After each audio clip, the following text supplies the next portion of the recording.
Clark Griswold. She's Ellen Griswold. He's Rusty. I'm Cousin Eddie. No, wait, that ain't it.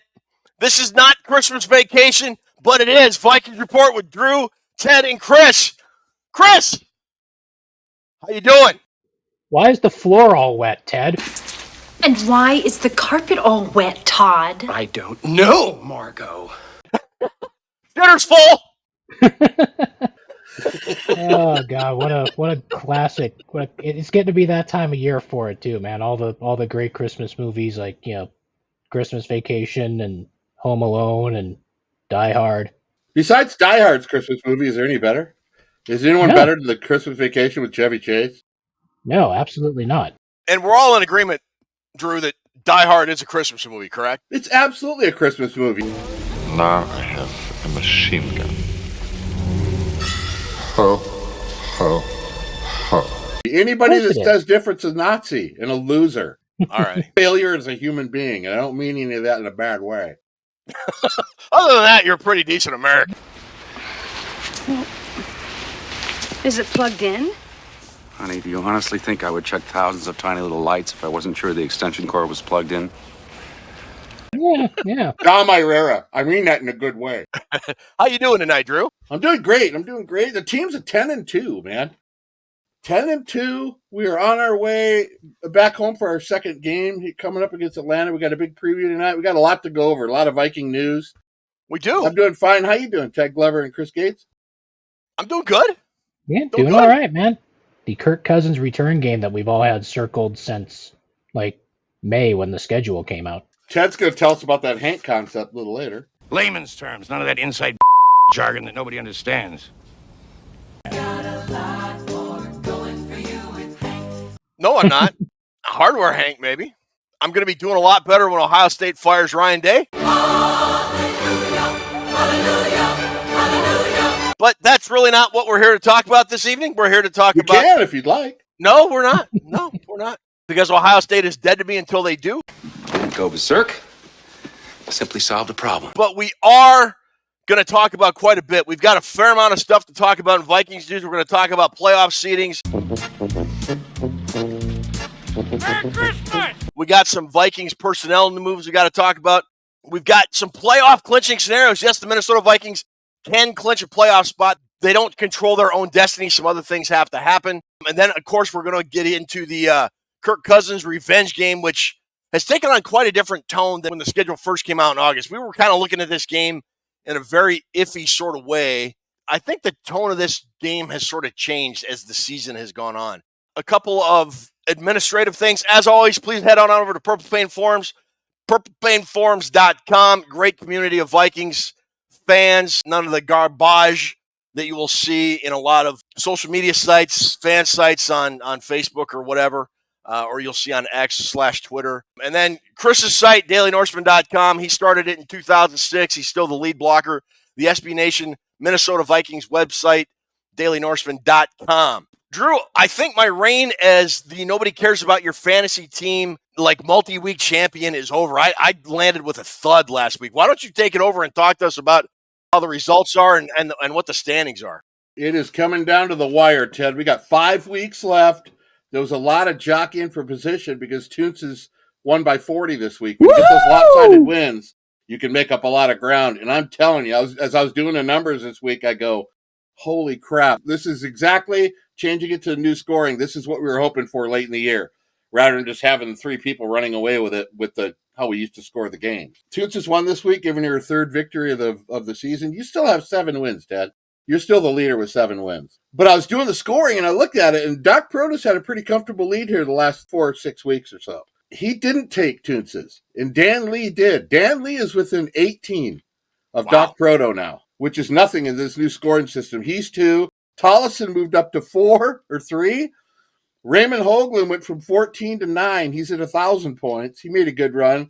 But the biggest run has to be of all, and this should be motivation for anyone not to give up. Don't give up. Don't ever give up. The great Trooper 88. I looked back on it. 6 weeks ago, Trooper 88 was in 21st place. Wow. After last Sunday, he took Toons's, got the 107 points, put him in 6th place. Make him the next Ohio State coach. Trooper 88. Put in an application. He did it in 6 weeks. And how many weeks do we have left? 5, I believe. 5. So that should be motivation. If he caught up in that amount of time, if you're even if you're 15 or 20 plays, don't give up. Keep playing. Keep picking the winner because it's grinding right now. It's grinding down between 3rd and 14th place is like 80 points. It's all everybody's all knotted up. So keep playing. Keep getting your picks in. But for right now, if you would, Ruby, go ahead and put up this week's Nobody Cares About Your Fantasy Team picks for us, if you would. Pretty please.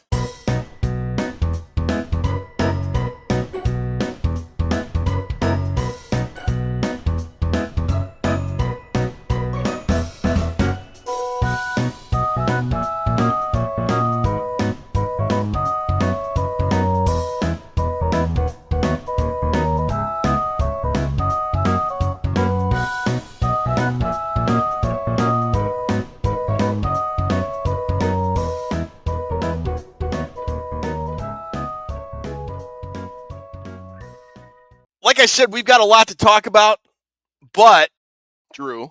Yeah? Before we do, do you have the time? Ted? Yeah? Yes.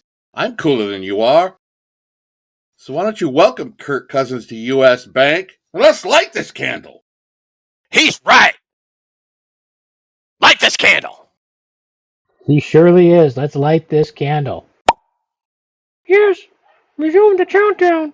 All right, I'm cooler than you are. Why don't you fix your little problems and light this candle? He's right. Let's light this candle. He surely is. Light the candle. Yes. Resume the countdown. Yes! All right. What about Ellen Griswold? The minute you walked in the joint, I could see you were a man of distinction. I just like Cousin Eddie throughout the whole... He stole the show, man. Throughout the whole vacation series. Well, don't go putting none of that stuff on my sled, Clark. You know that metal plate in my head? How can I forget? I had to have it replaced because every time Catherine revved up the microwave, I'd piss my pants and forget who I was for a half hour or so. Didn't that guy play that into like Independence Day? He got a bunch of movies he was after that. he was the crazy dude who like flew into the alien spaceship, wasn't he? Yeah, but that movie kind of kicked him off. Yeah. Once again, pilot saves the world.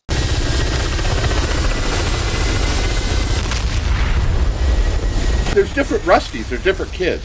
And I noticed this one when I rewatched it. This was the kid from Big Bang Theory. Big Bang Theory, yeah. The Galecki guy. Galecki, yeah. Think you might be overdoing it, Dad? Russ, when was the last time I overdid anything? And then this one had the Juliette Lewis girl. What's his daughter? Christy Brinkley was not in it. I was kind of She was not. Yeah. And the part where he does the thing with the lights. The only thing that sucked about that scene was he was wearing a Chicago Bears hat. Besides gambling being illegal at Bushwood, and me never slicing, and Ohio State never beating Michigan, Drew, you want to talk about one-score games. You've talked about it a lot in our post-game shows, but you wanted to talk about it in our pre-game show. What exactly did you want to bring up? I don't want to rehash it, Ted. I don't want to be the rehash podcast. I don't mind being the hash podcast, but I don't want to be the rehash podcast. And I don't want to talk about one-score games. It's all been brought up. There was a big stat this week. 80% of the games are one-score games. I don't want to go down that road if everybody's going to be angry about it. We have talked a lot about it. So I'm going to leave that. I understand there's a lot of one-score games, but I also understand Detroit's won 11 games, and 6 of them have been at least by 2 scores. There's that. I'd rather talk about what is going on with the offense. So I'm not going to talk about one-score games in general. I'm going to talk about the Vikings offense. So I did a little tasty tidbit search. We're going to break this down easy. We're not going to have a bunch of pie charts, a bunch of weird stuff. We're not going to talk to you about the complexities of all the pie charts. I'm going to throw these numbers out at you guys. Is the Hank concept going to be involved? But you also mentioned pie, so is there going to be pie involved? Yeah. Totally, huh? Don't give me pumpkin pie unless you have 19 cans of freaking whipped cream. I ain't eating it. Absolutely. Not eating pumpkin pie. Ted probably likes it. Ted doesn't like I love pumpkin pie, you communist. There you go. You love Michigan, too. They went all pumpkin pie and Ryan Day. Okay, here's what we got. I am concerned about the Vikings offense because it seems to be a little off. And I think we're all in agreement with that. We're going to break this down really easily. Okay. I looked at the first 5 games of the season against the last 5 games played. You writing this down, Ted? Okay.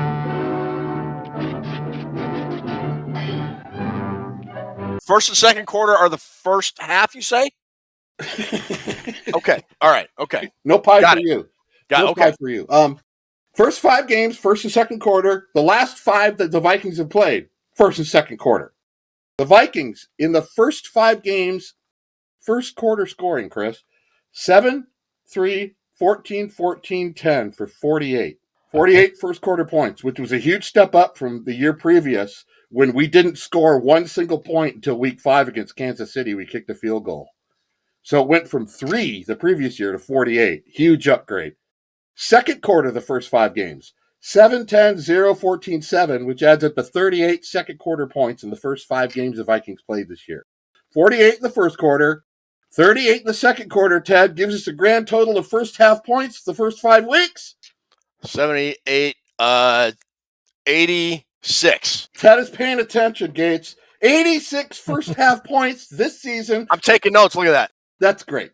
86 points the first 5 games of the seasons where we played Giants, Niners, Texans, team from Wisconsin, and the Jets. If I'm wrong, please correct me. Nope, that was it. Now let's go to the last 5 weeks. Colts, Jags, Titans, Bears, and last week against the Cardinals. Last 5 games. Here's the first quarter scoring. 0, 3, 7, 0, 3 for 13 points. The last 5 weeks in the first quarter, the Vikings have amassed 13 points. Second quarter scoring the last 5 weeks, 0, 0, 9, 14, 3 for a total of 26. So 13 in the first quarter, 26 in the second quarter, the last 5 games adds up to a grand total of 39. 39 points in the first half of the last 5 games. 39. How many in the first half of the first 5 games? I still have 86. I don't believe that's changed. 86 to 39. I don't want to talk about one-score games. I want to talk about that because that stands out to me. That stands out to me, and I know there's a lot of different things that go with all that. You can pile a bunch of weird things on top of it. That's just the basic scoring. It doesn't include the second half scoring, but that's for another show. Look at the first 5 games, Chris, and the first half scoring, 86 compared to the last 5 weeks. And I'd say we played harder teams the first 5 weeks than we did in the last 5 weeks. Yeah, would have to agree. 86 to 39, guys. What is going on? And that's all I have to say about that. That's all I have to say about that. And I'm sorry I caused a ruckus at your Black Panther party. I mean, I don't have the numbers in front of me, but how many those first 5 weeks, how many turnovers do we have in the first half compared to how many turnovers we had in the first half? Because I know the last 2 games we've had Aaron Jones coughing up the football in the first quarter. One time when they were on the 1-yard line getting ready to walk into the end zone. So that'll take points off the board. I did not look at turnovers each of the block of 5 games. First half turnovers may play into this, Chris. You may be right. You may be right about that. That just seems like a drastic difference. I mean, I think in the early part of most seasons, the offense is a little bit ahead of the defense. A lot of the time, that probably has a little bit to do with it. But yeah, it is something to keep an eye on, something to potentially be concerned with. That is a stark difference because the last 5 weeks they've had, well, their 6-game win streak have been against the Colts, the Jags, the Titans, the Bears, and the Cardinals. Their first 5 wins were the Giants, the Niners, the Texans, at Green Bay. Technically a home game against the Jets, but that was in London. They had 2 home games and 3 road games. In that second half, they had like 3 road games in a row. I'm not trying to use that as an excuse, 3 straight road games. We haven't had Darisaw either. I know we had him the first 5 weeks. We haven't had him the last 5 games. So that's something that probably plays into it. Besides, Chris said the turnovers. Darisaw not being the left tackle, certainly to a degree, has something to do with it. It just seems, guys, it seems like a big turnover in points. Darnold has been sacked, 4 and 5 times in consecutive games now. I think part of it is the Vikings not figuring out protections and not giving Darnold the protection early on that he had in the first part of the season. Because if you remember back in those early games against the Giants, the Niners, the Texans, and Green Bay, I mean, he had all damn day to throw.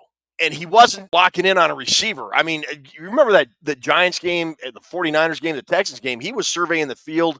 The absence of TJ Hawkinson wasn't nearly as glaring as it seemed to be as the season went on when he started locking in on and trying to seemingly force the ball to Justin Jefferson like he did until TJ Hawkinson came back. I don't know if that was a factor or not, but yeah, I think you're onto something here. The first 5 games of the season, guys, they averaged 17 points in the first half alone. That's decent. That's right where you want to be if you want to be around 30 when you finish. The last 5 games, the Vikings have 13 first quarter points. I guess the whole thing comes down to I want us to get off to that fast start again. I think it makes a difference. I hopefully get some answers in the comments, but I just wanted to bring that up tonight. Look how that affects the Vikings defense. If you can get a 10 or 14-point lead early, right now the opponent probably has to pass a little bit more than they wanted to start the game. When that happens, the Vikings defense can now start to pin their ears back and rush the passer a lot more, which is what they like to do. That's kind of their wheelhouse. And when you can put pressure on the quarterback like they were able to earlier in the year against Brock Purdy and Daniel Jones and C.J. Stroud, that really gets them off the game. And those guys had arguably, I think Purdy ended up with over 300 yards, but he had a rough day. He still had a couple picks. Sure. C.J. Stroud had arguably his worst day as a pro. Jordan Love had a terrible 2.5 quarters before the Vikings sort of went back in their prevent defense, and the game wasn't nearly as close as the final score indicated. Aaron Rodgers struggled. Also, to piggyback off that, what we've been talking about in these preview shows the last month is I feel, that the other team has been dictating the tempo, dictating how the game is going. We're having to play to their game plan, which everything you just mentioned, you go up 14, you're controlling the tempo. You're controlling that game. You're telling their offense and their defense, this is what you have to do. And I think we haven't been in that mode lately, Chris. We've been kind of chasing the other team, chasing the Cardinals, watching them move down the field, and it's worth noting going to playoff. I understand it's something that, like you said, Bears watching over the next few weeks. They got 5 more games left, a couple tough ones on the road. Yeah, I don't know what the biggest part of it is. Like you mentioned the Darisaw injury. We've mentioned the 3 consecutive road games. There's probably a few other factors that play into that, but hopefully they can get it turned around here and start scoring early and often again. Yeah. I think they'll have an excellent opportunity to do that this week, and we'll get to that when we get to our preview. It looks like Stephon Gilmore is going to be out with the hamstring injury. He has not practiced. Probably doesn't look like he will. To counter that, the Minnesota Vikings signed former second-round draft pick from Kentucky, also played for LSU in college, Kelvin Joseph, to the practice squad. Probably looks like the 3 Mile Island of Fabian Moreau, who was Gilmore's backup, is probably going to start. Does this bother you, Chris? Well, yeah. I mean, obviously, not having Stephon Gilmore is huge when you got someone like Drake London coming to town. London's having his best season so far. You would want to have your top corner to match up against that guy. But I think if the Vikings are able to get after Kirk Cousins, the cornerbacks aren't going to matter quite so much. But yeah, obviously, it's a downgrade to go from Stephon Gilmore to Moreau or Kelvin Joseph or whoever it might be. So I understand they're playing it smart with Gilmore. They're going to be in the playoffs, and they want to make sure that he's going to be healthy for the long term, even if it's a low-grade hamstring injury. Hamstring injuries are kind of tricky, so they're doing the right thing by holding him out, making sure he's 100% when he comes back. So, yeah, it's a downgrade, but I think it's one that this team can overcome against the Falcons. Drew, I asked you earlier today when they announced the Joseph signing, if you remembered him from your past big board. He was a second-round pick, but you had him in your big board as a fourth-rounder. Do you remember your notes about him or anything about him? I thought he was going to end up working right into a starting position in the NFL. He had some problems, but he was really, really good at a red zone corner and more of a zone guy. Wasn't much of a bump and run guy, but he had the knack of always being around the football, much like Booth did. And I don't know what happened to him either, but Kelvin Joseph never lived up to 44th overall.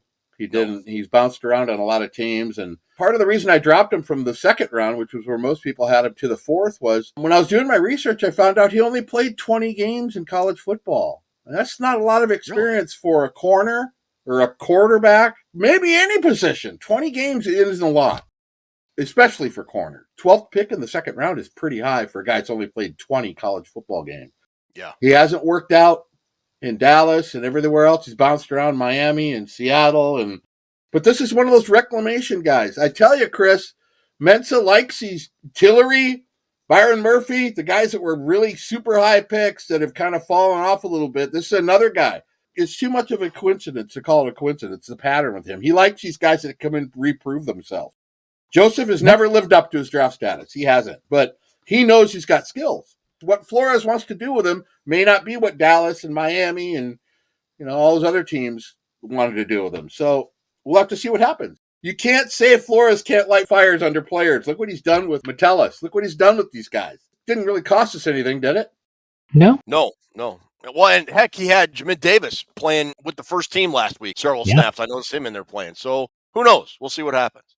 Other news, Will Reichard and Andrew DiPaola were designated return from the IR, so their 21-day practice window's open. But expect those guys to be back on the active roster pretty soon. And speaking of playoffs, it's really time to start talking playoffs. The Vikings 10-2. Playoffs?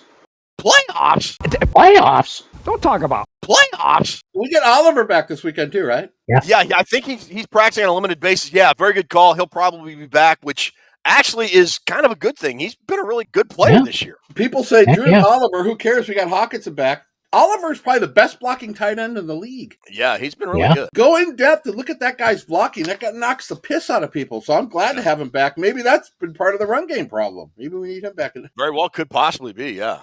All right.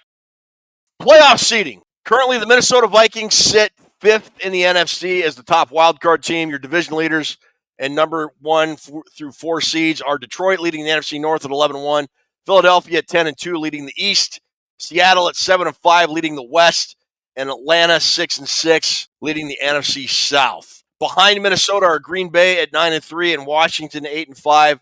Tampa Bay, Arizona, and the Rams are currently on the outside looking in at 6-6.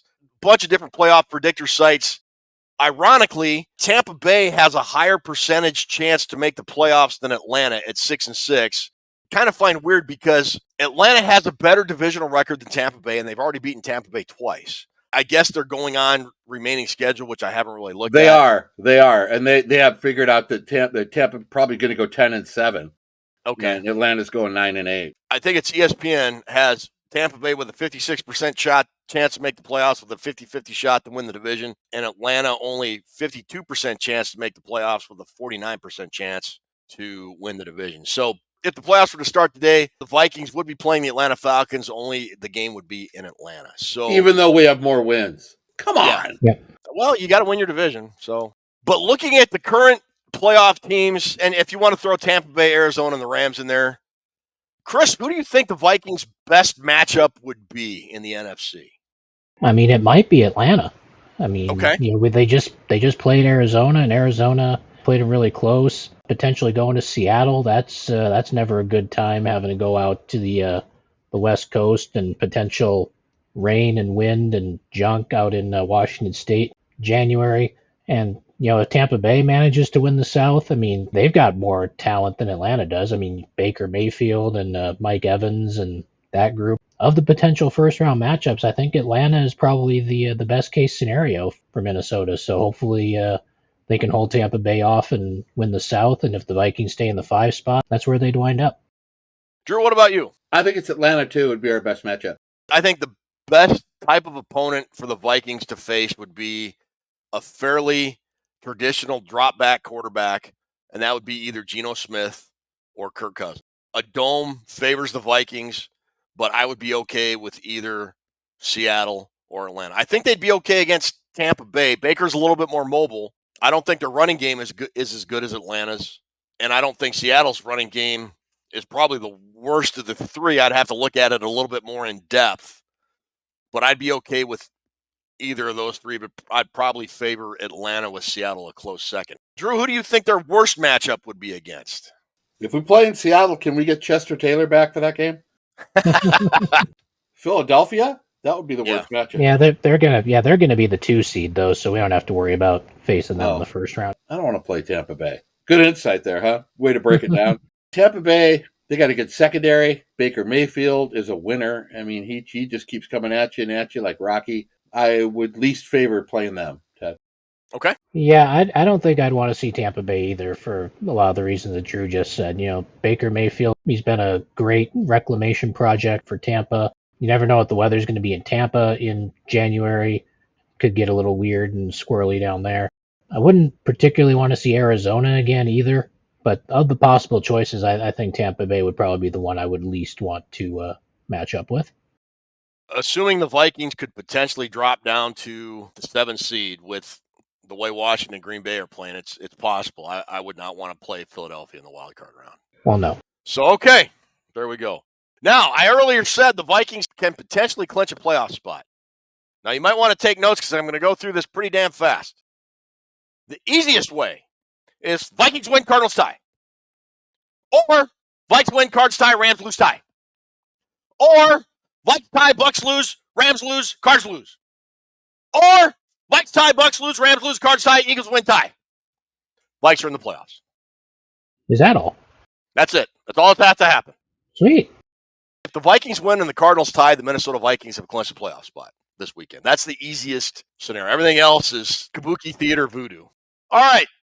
So that's it for news and playoff scenarios.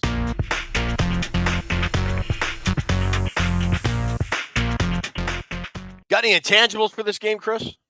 Like you said last week against Arizona, the crowd was really quiet. It was just strange. I mean, you figured it had been a month since the Vikings had played a game at home. You thought everyone was going to be just insane, and it was really quiet for most of the first half. It was kind of unsettling, to be honest. It was kind of a weird vibe, but like you said earlier, with Kirk Cousins coming back, I don't think that's going to be an issue this week.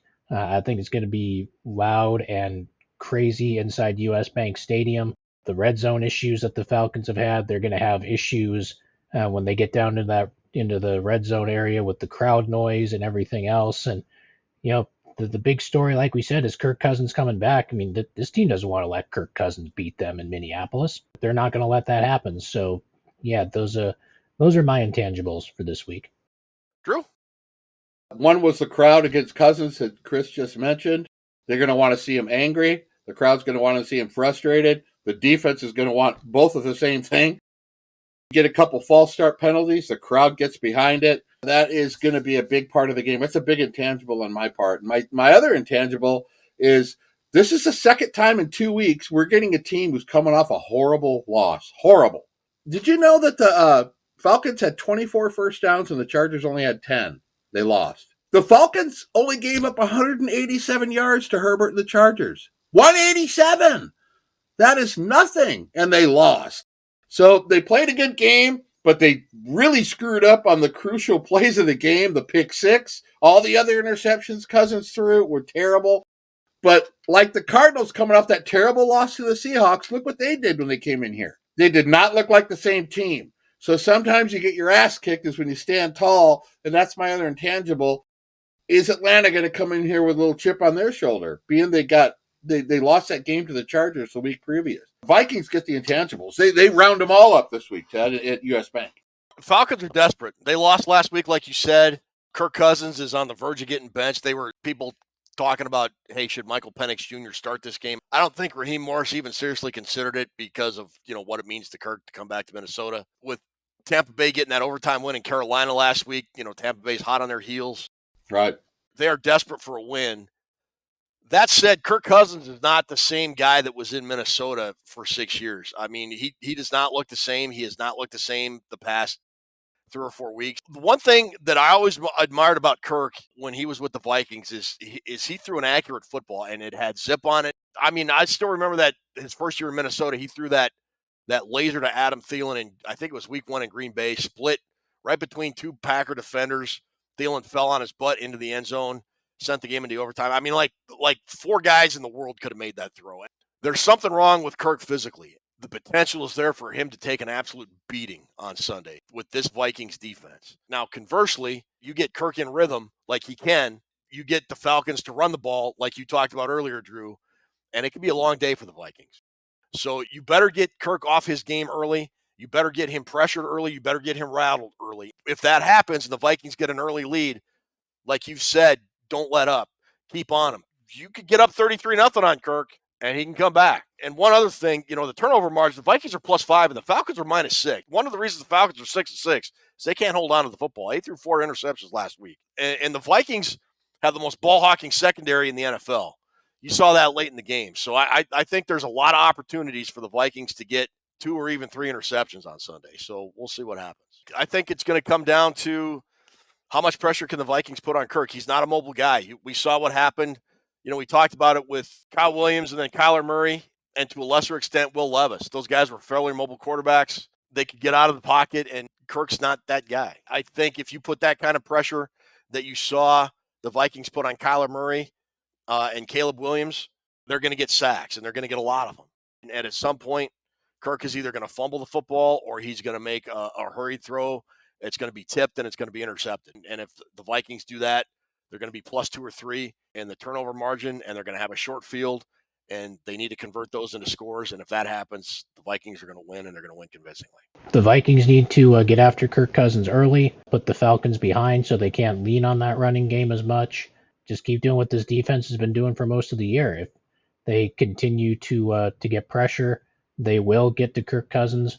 Like you said, Cousins can get into a rhythm, but he can get flustered pretty easily as well. So, like you said, this is going to be an either-or game for Kirk Cousins. I think that the Vikings are going to put a lot of pressure on him, and it might not necessarily be a blowout, but I don't think, and as a Vikings fan, I'm wary to say this, I don't think we're going to be biting our nails in the fourth quarter of this one. I think the Vikings are going to win this one. Can the Vikings get out to a fast start? That's the worst nightmare for Atlanta, is to get them out of their game. They're down 14, 20 points or something. Bijan Robinson he not only hurts you from the running back spot, Ted, he has 51 catches. Yeah. He is a nightmare in the receiving game, and the whole idea with Robinson is no matter what, get him in the open field and see what he can do. Vikings are going to have to keep an eye on that. Couple more things. Vikings have got to take advantage, Ted, Chris, of Atlanta's horrible third down defense. They're one of the worst teams on the money down. Their defense. They're 29th in the NFL with getting the team off the field. So the Vikings have to take advantage of that money down when they're on offense and convert and move the chains and get touchdowns at the end of it. Don't let them dictate the offense, Ted. Like you said, if they get into a groove with the run game, Kirk will start playing better. You get Kirk Cousins on 2nd and 2, he's gonna gouge you somewhere. Ted mentioned the turnovers. Atlanta's been turning the ball over. What about the other side of the ball? The Falcons are terrible at getting turnovers, Ted. They are not a very opportunistic defense. In their last 6 games, the Falcons have only caused 4 turnovers, Chris Gates. That's horrible. Don't give them any. Don't give them a free stat on that. I would bet the over 5.5. The nation doesn't think so. 55% is taking the Falcons with the points. I think they're wrong. I think the Vikings cover the spread. And Chris called for a double-digit win last week. I'm calling for it this week. Because there's no Kyler Murray running for 25 yards, getting the first. That has been eliminated. Hopefully, we don't have to sweat it out this week. But my summary is looking pretty good. The Falcons don't match up good against the Vikings. I don't think so either. No. All right. Ruby, don't kill us. But for Drew, for Chris, I'm Ted. Folks, thanks for joining us. We'll be live after the Falcons game on Sunday to break it all down for you and give away a few prizes. Hit like, hit subscribe. Ring the bell, do all that stuff you're supposed to do. Thanks for joining us, folks. We'll see you Sunday.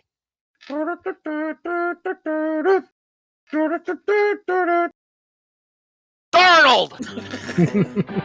He was searching for something there, wasn't he? Yep. I was.